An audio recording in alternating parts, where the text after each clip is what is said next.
السلام عليكم ورحمة الله وبركاته. باسبورتي أستوكاي غويانا ما كيست يوكان غويا سدي كيست يوكان تربي كيست إسيني باف جراكم مريدم إيشان قوتي دلال لجولتي نرى شمرا بيا ربا جرت بيوني أربا كنيني تكو وان بنامي بيا رابر بلا كان أستوكاي ننجر آتين دلال لي نما قد آجرتي jarana asokayin ture guyyaa lamatti illee kennaa turan mootummaan garuu dhimma mataa isaatiif dibbin godhee cufee jira kan duraan ji'a 3 fudhannuyyuu gara ji'a 6 guddisee jira amma ji'a 6 eeggattee paaspoortii fudhatte jechuudha waan mootummaan cufee isaan eessaa arganii baasan asokayi wanni jedhaman kennamu hin hojjetamu baay'een hojjettoonni achi keessaa illee warri hannaan hojjetu hidha guuree jira mootummaan dibbin godhee mara isaanii hidha guuree jira kanaafuu horii keessan dallaala hin nyaatamina dallaala babbaddu hattuu kanniiniin horii keessan hin nyaatamina kun dhaamsa nasi'aa kootiiti wallaahi paaspoortii asokaa isaa fudhanii isinii kennan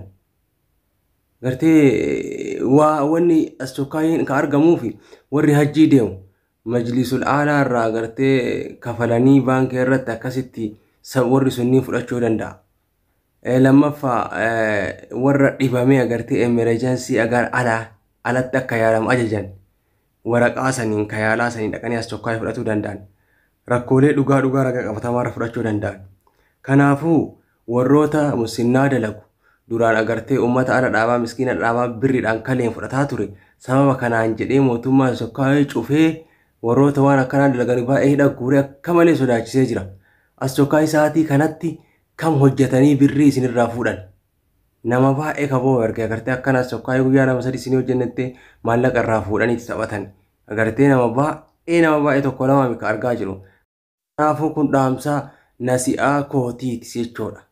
wanni akkanaa hin jiru jarjartanii bakki geettan hin jirtu jarjartee bakki dhayxu hin jiru wanni jarjartee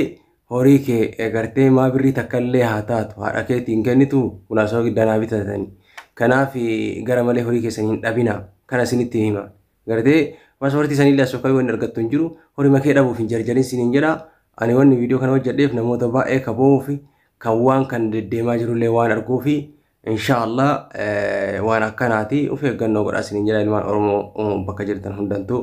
isin jaaladhaa jiraadhaa kabajama.